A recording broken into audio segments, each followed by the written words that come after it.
So I'm taking you on a walk into Brandywine Park. Absolutely gorgeous morning. The humidity's down. I made a left-hand turn into Brandywine Cemetery. I'm taking you down to the tombstone that I've been so curious about. It has been mended, I thought perhaps by a distant relative of the deceased. We'll be coming to that soon.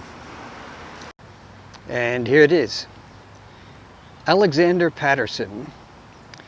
And we read further down the stone, he was from Ireland. Somebody mended this stone. I asked the manager yesterday in the cemetery, was it perhaps a distant relative? She said no. The management of the cemetery just mends stones from time to time. So it's actually the state that cares for this city park. And they have closed our bridge here, which makes it inconvenient for us to get upriver. We have to temporarily take the road that or the path that goes next to the road. I don't know why they've closed the bridge. So the mill race was one of the simpler inventions of the early industrial revolution in the colonies. The old water wheels used to reach down directly in the stream, and whenever there was a strong rain, the current would be so strong it might often carry away the water wheel, and they would have to start over again with the machinery.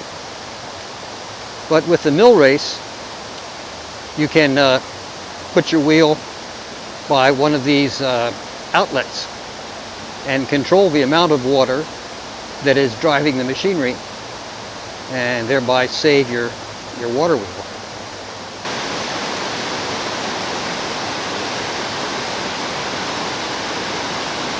This is a particularly scenic spot.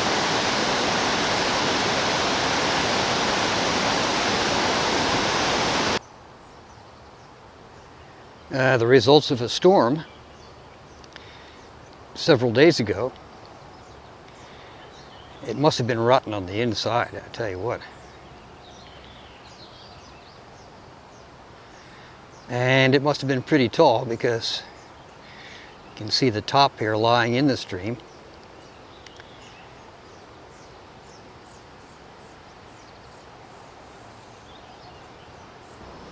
And here we're coming to the footbridge, which is the, let me see, it's the westernmost boundary of Brandywine Park. And some people find it scary to cross, but it's really not too bad.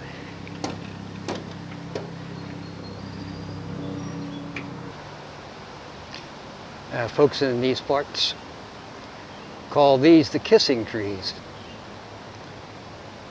Looks like a wonderful embrace.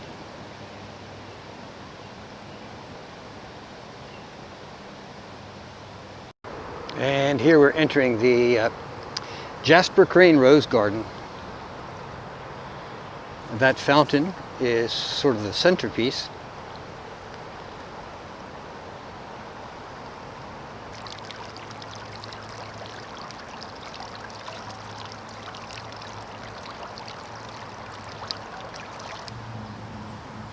So this is a pretty good test of the wind. You can see the roses blowing, but I'm hoping that this new system of putting the mic under my shirt will avoid the rumble of the wind. Hello, Mr. Robin.